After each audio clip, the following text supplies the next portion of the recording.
자, 이제 24장에서 다루는 내용으로는요, 하드웨어 음량 조절하기, 그 다음에 간단한 소리 내기, 오디오와 비디오 재생, 오디오 녹음, 카메라를 이용한 사진과 동영상 촬영, 그리고 텍스트를 이제 음성으로 전환하고 음성을 텍스트로 변환하는 내용, 그 다음에 미디어 스토어에 관해서 간략하게 다뤄보도록 하겠습니다.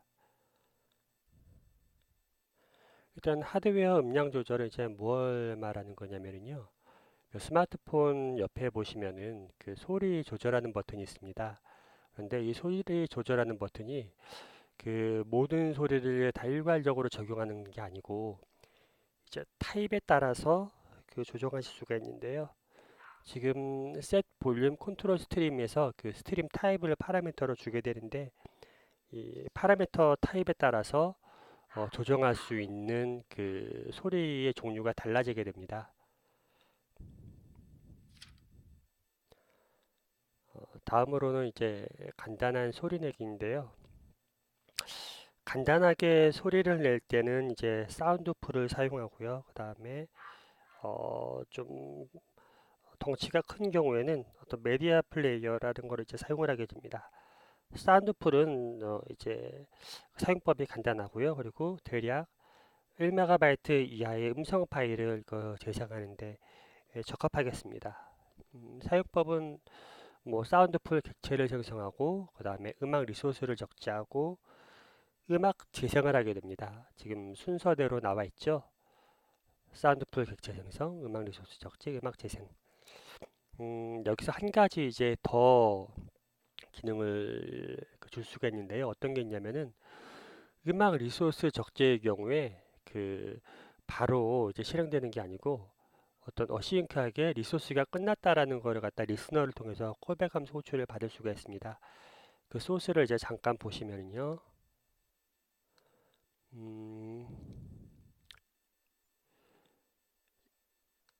이 24장 1절의 그 소스 코드 예제를 보시면은 셋 온로드 컴플릿 리스너라고 하는 부분이 있습니다. 보시게 되면은 온로드 끝났을 경우에 어떤 리스너를 갖다가 콜백 호출 받는 그런 부분이 나와 있습니다.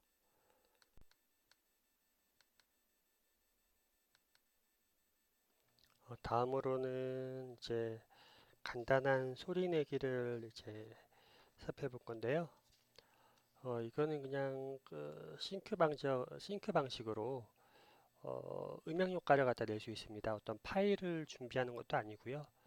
단순히 오디오 매니저에 그 플레이 사운드 이펙트라는 그 함수를 주게 되면은 그 함수를 사용하게 되면은 음향 효과를 발생하게 됩니다.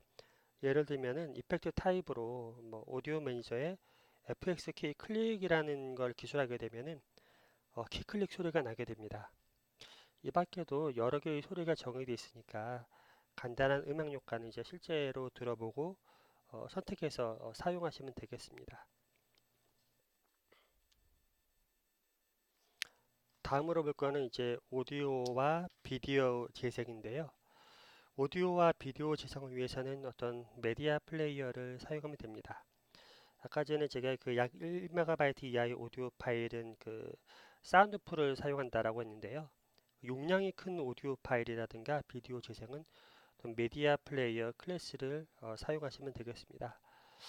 재생할 수 있는 파일 종류로는요, 실행 파일에 내장된 리소스, 이거 같은 경우에는 어플리케이션이랑 같이 배포가 되겠죠. 그리고 SD 카드에 저장된 미디어, 그리고 또 네트워크로 전송되는 스트림도 그 재생이 가능하게 됩니다. 만약에 그 어플리케이션과 함께 미디어를 배포하려면은 그 어떤 리소스 디렉토리 밑에 로우 밑에 미디어를 놓고 묶으시게 되면 APK로 묶이게 되는데요. 너무 용량이 큰 미디어 파일 같은 경우에는 좀 APK 파일이 커지기 때문에 이제 부적합하겠죠. 그래서 동영상이나 음악 파일 같은 경우는 그 APK 파일에 이렇게 다 포함해서 이제 넣어서 배포하는 것은 좀 용량이 좀 많이 커지게 되겠습니다. 그래서 일반적으로 뭐 저희 음악 파일 같은 경우 그냥 다운로드 받아서 SD 카드에 놓고 재생하는 게 일반적이겠죠. 또 네트워크 요즘 같은 경우에는 그 네트워크 속도가 빨라져 가지고 미디어 파일을 이제 다른 컴퓨터에 놓고 네트워크 스트림으로 재생하는 것도 뭐 점점 그 일반화되고 있습니다. 음, 안드로이드에서 재생 가능한 미디어 포맷은 굉장히 다양한데요. 요 스펙을 살펴보게 되면은 안드로이드 버전 3.0부터는 재생할 수 있는 지원 포맷의 좀 차이가 눈에 띄게 됩니다. 자, 메디어 플레이어 이제 상태 전이도를 좀 보시게 되겠는데요. 복잡하죠. 이 메디어 플레이어는 그 정해진 순서에 의해서 이 메서드가 호출되지 않으면은 그 에러가 발생하게 됩니다. 그래서 상태 전이도에 기반을 두고 메서드를 갖다가 호출하도록 그렇게 하겠습니다. 이 그림에서는요, 그 상자는 어떤 상태를 가리키고요. 어떤 선은 그 메서드 실행에 의한 상태 전이를 나타내게 됩니다. 메디어 플레이어 상태 전이도에서 이제 굵은 글씨체로 표시된 것이 있는데, 이는 그 시작점을 나타내게 됩니다. 자, 메디어 플레이어는 이제 그 미디어 플레이어의 상태에 대해서 이제 설명을 몇 가지 드리면요. 아이들 상태. 아이들 상태는 음, 이제 막 그 뉴 미디어 플레이어, 그러니까 미디어 플레이어가 막 생성이 됐거나 리셋이 호출된 상태입니다. 그리고 또 이니셜라이즈드 상태가 있는데요. 요거 같은 경우는 그 set 데이터 소스에 의해서 미디어 플레이어에서 재생할 멀티미디어 파일이 결정된 상태입니다. 그 다음으로는 프리페어드 상태인데요. 프리페어나 그 다음에 프리페어 같은 경우는 이제 싱크 방식이고요. 프리페어 어싱크를 통해서 미디어 플레이어 인스턴스에서 재생할 그 미디어를 확인한 후에 미디어 재생을 위해서 대기하고 있는 상태가 되겠습니다.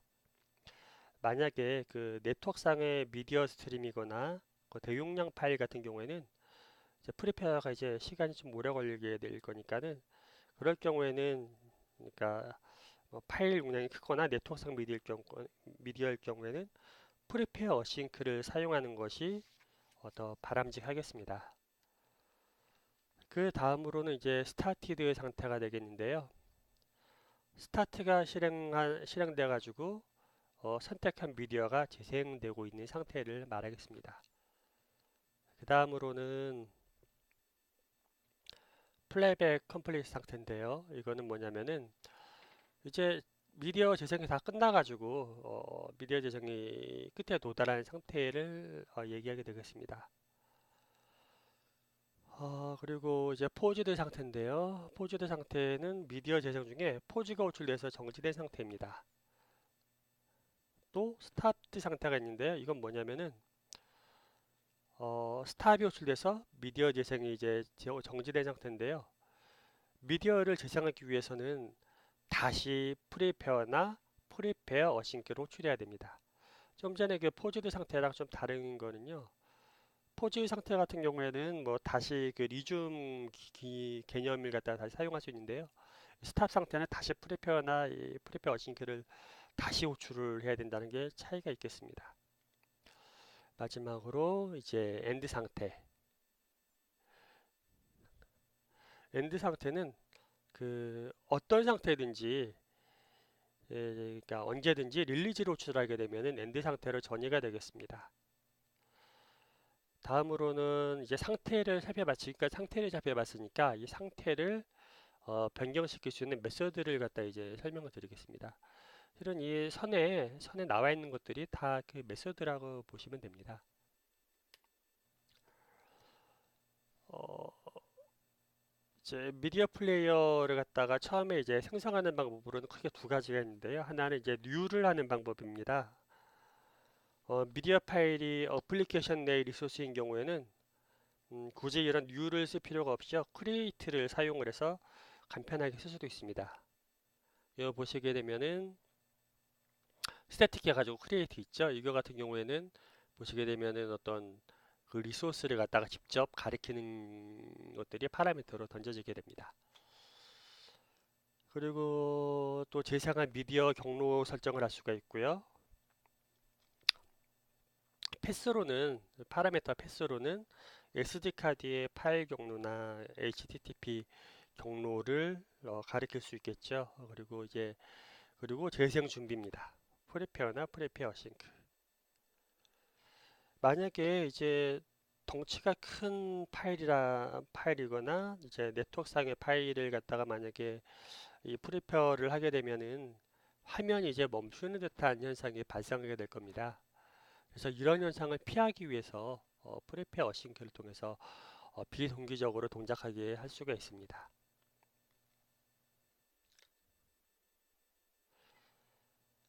그리고 뭐 미디어를 재생할 수 있는 스타트, 그 다음에 중지할 수 있는 스탑, 그리고 일시 중지할 수 있는 포즈가 있습니다. 이제 일시 포즈 같은 경우는 일시 중지인데 그러면 뭔가 다시 이제 리줌이 있어야 되는데 리줌이라는 메서드가 이제 따로 있는 것은 아니고요. 스타트를 다시 호출하면은 재시작하겠습니다. 그리고 이제 뭐 get duration이라는 그 함수도 있는데요. get duration 같은 경우에는 재생 기간이 얼마나 되는지, 그 다음에 get current position은 지금 어느 위치쯤 미디어 파일에서 어느 위치쯤 지금 그 재생을 하고 있는지, seek2는 이제 그 미디어 파일 특정 위치로 찾아가라는 그런 함수가 되겠습니다.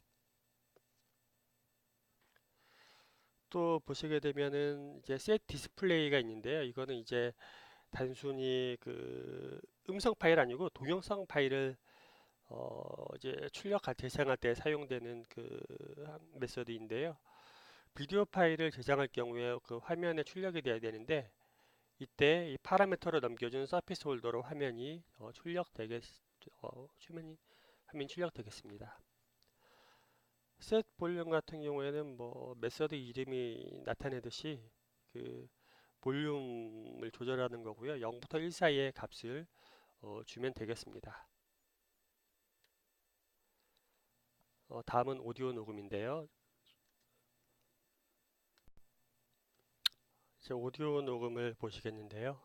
그 오디오 녹음이나 비디오 녹음은 그 모두 미디어 레코드 클래스를 사용합니다.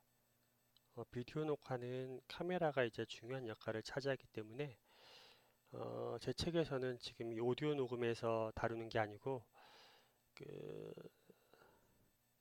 사진과 동영상 녹화를 다루는 절에서 설명을 하고 있습니다.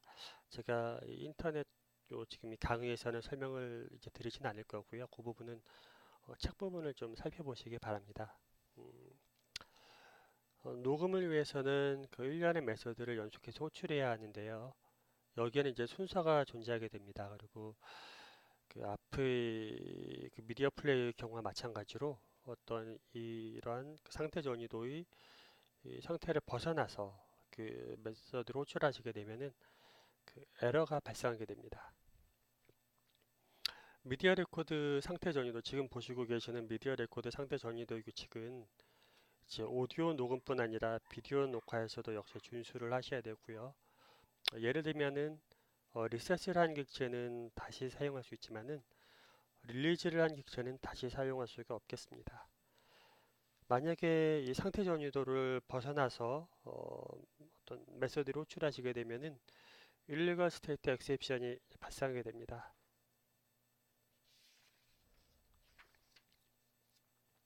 그리고 권한으로는 write external storage랑 record 오디오가 필요하겠습니다. 다음으로 이제 메서드를 갖다 이제 살펴보게 되면요. 먼저 그 미디어 레코더라는 객체를 갖다 new를 사용해서 생성을 하셔야 되겠죠.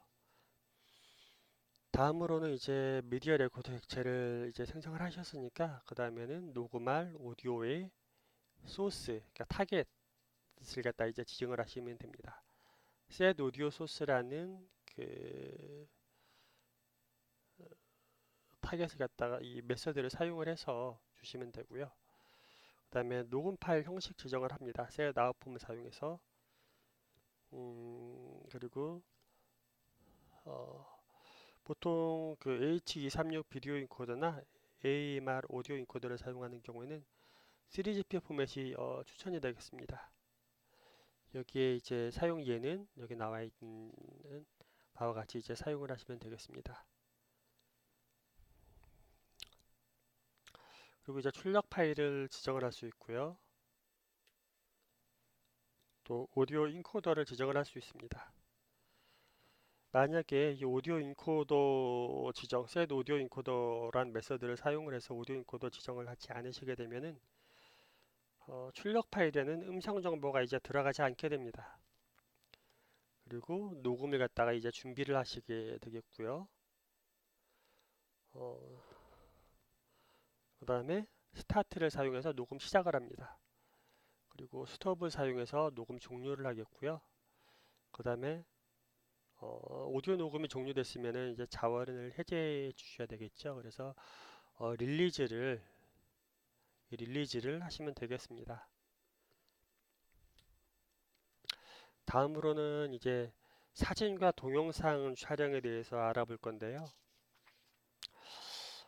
사진과 동영상 촬영은 그 오디오 녹음이나 그 동영상 촬영은 그 미디어 레코더 클래스를 사용한다는 측면에서는 공통점이 있는데 또 사진 촬영 같은 경우에는 미디어 레코더가 필요 없겠죠.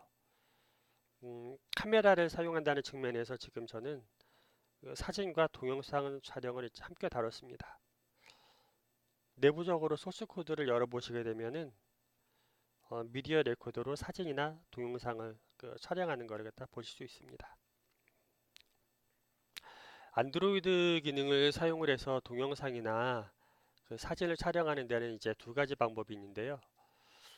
뭐 앞에서도 이제 계속 나왔듯이 뭐 인텐트를 사용하는 방법이 있고 그다음에 API를 사용하는 방법이 있습니다. 일단 시작하기 전에 일단 권한에 대해서 좀 알아보겠는데요. 이렇게 카메라를 사용할 수 있는 권한, 그 다음에 피처, 이거는 권한은 아니고요.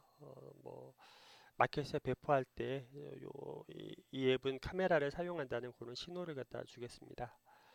그리고 라이트 익스터널 스토리지라는 또 퍼미션을 사용하고 있는데요. 이거는 이제 뭐 캡처한 이미지나 동영상을 SD 카드에 써야 되기 때문에 이 퍼미션까지 요구를 하고 있습니다. 그리고 동영상 녹화 시에는 오디오 파일도 보통 녹음하는 것이 일반적이기 때문에 레코드 오디오 권한도 요청을 하고 있습니다. 제일 쉬운 거는 이제 암시적 인텐트를 사용을 해서 카메라 기능을 사용하는 게 제일 간편한데요. 첫 번째 인텐트는 그 사진을 위한 인텐트입니다. 이렇게 인텐트를 만드시고 그리고 만드신 다음에 그 스타트 액티비티 포 리절트를 사용을 해서 인텐트를 갖다 파라미터로 던지시게 되면은 바로 이 안드로이드에 사진과 동영상 그 촬영을 위한 그 기능을 사용하실 수가 있습니다. 좀 부가적인 그 인텐트의 부가적인 그 파라미터 전달할 수 있는 파라미터를 좀 살펴보면은요. 지금 여기에 보면은 파일 URI라는 거를 줬죠. 엑스트라 필드에 설정을 했는데 이건 뭐냐면은 추가적인 정보로 파일을 그러니까 이 녹음되는 파일을 동영상 촬영이나 이 사진을 위한 비디오 사진의 비디오 파일을 어디다 쓸 것인지를 인텐트의 그 엑스트라 필드에 설정을 할 수가 있습니다.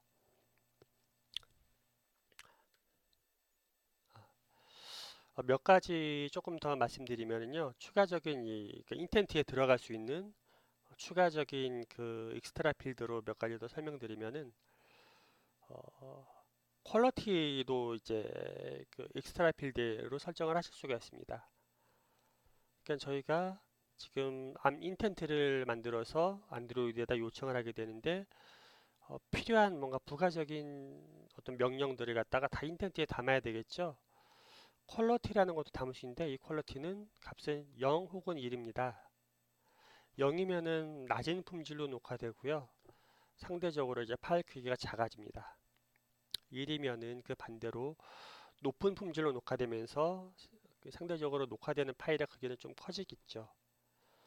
그리고 또 이 인텐트에 담을 수 있는 거는 그 어떤 엑스트라 듀레이션 리미트라는 걸로 이제 인텐트의 그 엑스트라 필드를 담을 수 있는데요. 여기에는 녹화할 수 있는 최대 시간을 또 지정할 수가 있습니다. 또 media store extra size limit이라는 그 상수 필드로 그 인텐트의 엑스트라 필드를 설정하시게 되면은 녹화될 수 있는 최대 녹화 파일 크기를 갖다가 지정을 할 수 있겠습니다.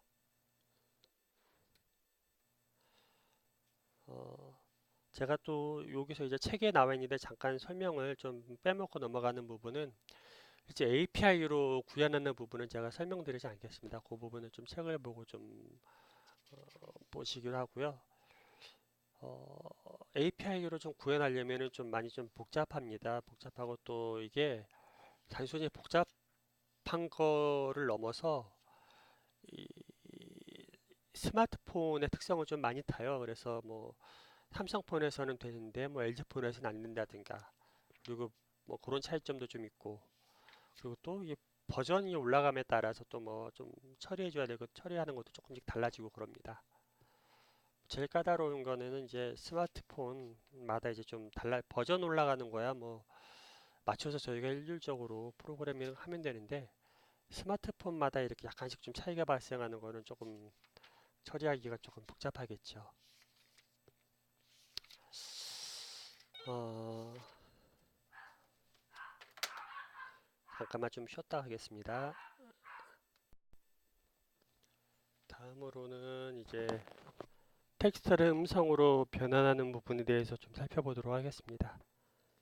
음, 안드로이드는 기본적으로 구글 TTS, 여기서 TTS란 그 텍스트 투 스피치를 말하고요. 그 다음에 구글 STT를 지원합니다. 구글 STT는 스피치 투 텍스트를 말합니다.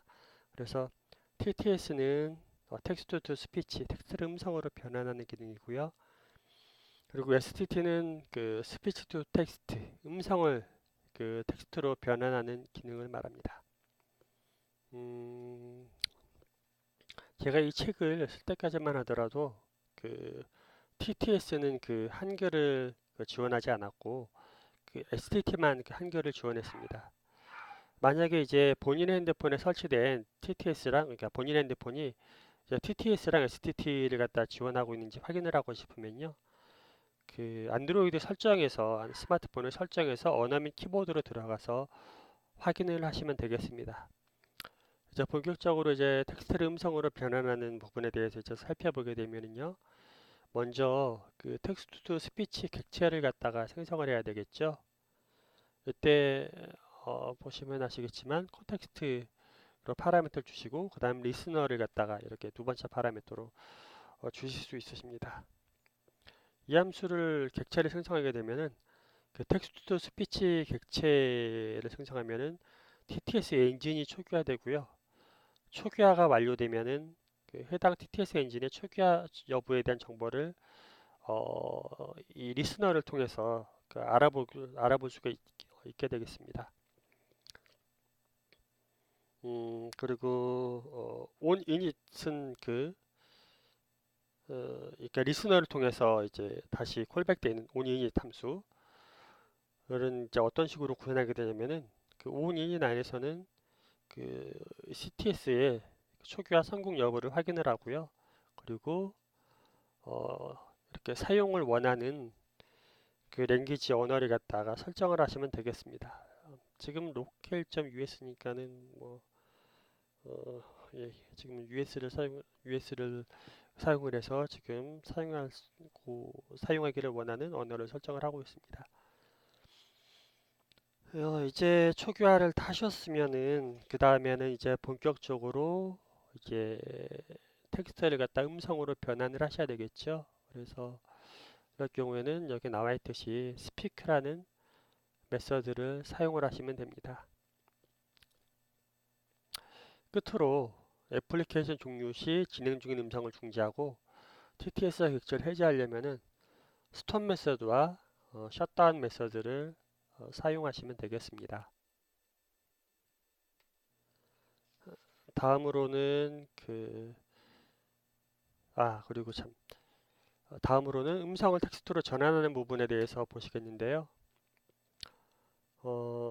텍스트를 음성으로 변환하는 것은 텍스트만 전달하면 음성이 출력되는 단순한 구조였기 때문에 좀 전에는 어떤 API 호출 방식으로 구현이 됐습니다. 하지만 이번 경우처럼 음성을 텍스트로 변환하는 경우에는 음성을 입력받는 등의 주변 작업이 좀 복잡해지게 됩니다. 그래서 안드로이드의 경우에는 이런 경우에는 차라리 암시적인 인텐트를 발생시켜 가지고 안드로이드에 해당 기능을 수행해 줄 것을 요청을 하고 있습니다. 스타트 액티비티 포 리절트라는 메소드로 인텐트를 만들어서 이 스타트 액티비티 포 리절트를 사용을 해서 요청을 하고요. 결과값은 온 액티비티 리절트를 사용을 해서 그 결과값을 받겠죠. 그리고 그때 인텐트는 이런 식으로 액션 리코그나이즈 스피치라는 인텐트를 갖다가 던지면 되겠습니다. 이때 살짝 암시적 인텐트를 던지기 전에 해당 기능이 지원되는지 먼저 이제 확인을 갖다 해볼 수 있겠는데요. 이를 위해서는 패키지 매니저에 쿼리 인텐트 액티비티라는 함수를 갖다 사용을 해서 어, 해당 기능이 지원되는지를 갖다 확인을 할 수 있습니다. 이 패키지 매니저의 쿼리 인텐트 액티비티를 갖다 호출하시게 되면은 해당 인텐트를 처리할 수 있는 액티비티 목록 정보가 반환이 되는데요. 이를 사용해서 음성 인식을 위한 인텐트를 파라미터로 호출해가지고 음성을 처리할 수 있는 액티비티를 조회를 갖다 할 수 있습니다. 그렇게 해서 이제 반환되는 결과값을 검사한 다음에 해당 인식 인텐트를 처리할 수 있는 액티비티 존재 유무를 확인을 하고요. 그 액티비티 존재 유무를 확인했으면은 제가 좀 전에 말씀드렸던 이 인텐트를 사용을 해서 그 액티비티를 갖다 호출을 하면 되겠죠. 인텐트에다가는 또 이제 몇 가지 부가적인 정보를 이제 엑스트라 필드에 넣을 수가 있습니다. 어떤 식으로 할 수 있냐면은 호출하는 패키지의 이름을 명시할 수가 있고요. 그리고 또 음성 입력 화면에서 출력되는 프롬프트를 지정할 수도 있습니다. 또 언어 모델을 갖다가 입력을 할 수 있는데요. 프리폼이랑 웹폼이 두 가지 형태가 있습니다. 그래서 지금 나와 있는 코드는 프리폼의 형태를 갖다 지금 보여주고 있습니다. 그리고 이제 결과값의 최대 개수를 지정할 수 있는데요. 이게 음성을 텍스트로 변환하는 경우에는 이게 정확하지가 않아서 몇 가지를 갖다 이제 리스트로 이제 그 결과값을 반환하게 되는데 이게 뭐 무한정으로 반환할 수는 없겠죠. 그래서 이렇게 파라미터를 주게 되면은 뭐 5개로 이렇게 설정을 해가지고 딱 5개까지만 반환받도록 그렇게 할 수가 있습니다.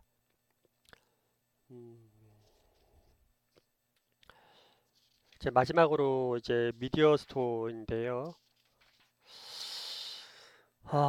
이제 24장에서 제가 이제 제시했던 샘플 프로그램으로 사진이랑 동영상 촬영 애플리케이션을 녹화한 다음에 안드로이드에서 제공하는 그 기본 갤러리 애플리케이션으로 확인을 하시면은 촬영한 결과를 보실 수가 없습니다. 나타나지가 않을 거예요, 일단. 이는 왜 그러냐면은 그 갤러리 애플리케이션이 그 미디어 스토어를 참조하게 되는데, 그러니까 미디어에 대한 메타 정보를 이제 담고 있는 게 미디어 스토어라고 보시면 됩니다. 근데 우리가 작성한 파일은 아직 그 미디어 스토어에 등록이 되지 않았기 때문에 이 갤러리 같은 어플리케이션이 음, 저희가 좀 전에 그 촬영했던 파일들을 갖다가 볼 수가 나타내지 못하게 됩니다. 그래서 지금 여기 보시는 바와 같이 이런 코드를 사용을 하시게 되면은 음, 이제 미디어 스토어에다가 그 메타 정보를 갖다 기록을 할 수 있게 됩니다. 이게 뭐 특별한 방법은 아니고요. 그 안드로이드가 제공하는 그 표준 프로바이더를 사용해서 그 프로바이더 사용법에 따라서 메타 정보를 추가를 하는 것입니다. 그리고 또 어떤 방법이 있냐면은 음, 그 특정 경로 이하를 스캔하게 브로드캐스트 하는 경우도 있는데요. 이 경우에도 인텐트를 갖다 만들어 가지고 이제 샌드 브로드캐스트를 갖다 하시게 되면은 특정 EI 경로를 갖다 스캔하도록 그렇게 하실 수도 있습니다. 음, 안드로이드가 제공하는 그 멀티미디어 기능에 대해서 이제 살펴봤는데요. 자, 뭐 지금 보신 거는 뭐 사운드 매니저를 가지고 볼륨 조절하는 거, 그다음에 내장된 음향 효과를 출력하는 거, 그리고 사운드 플로우는 작은 오디오 파일을 간편하게 재생할 수 있었고요. 미디어 플레이어는 그 오디오와 비디오 파일을 재생을 했습니다. 미디어 레코드를 사용해서는 소리를 녹음을 했고요. 그리고 미디어 레코드랑 카메라를 사용해서 동영상을 갖다가 이제 촬영을 할 수가 있습니다. 마지막으로는 미디어 스토어 작업을 통해서 생성한 미디어 파일의 메타 정보를 미디어 스토어에 등록을 하게 되겠습니다.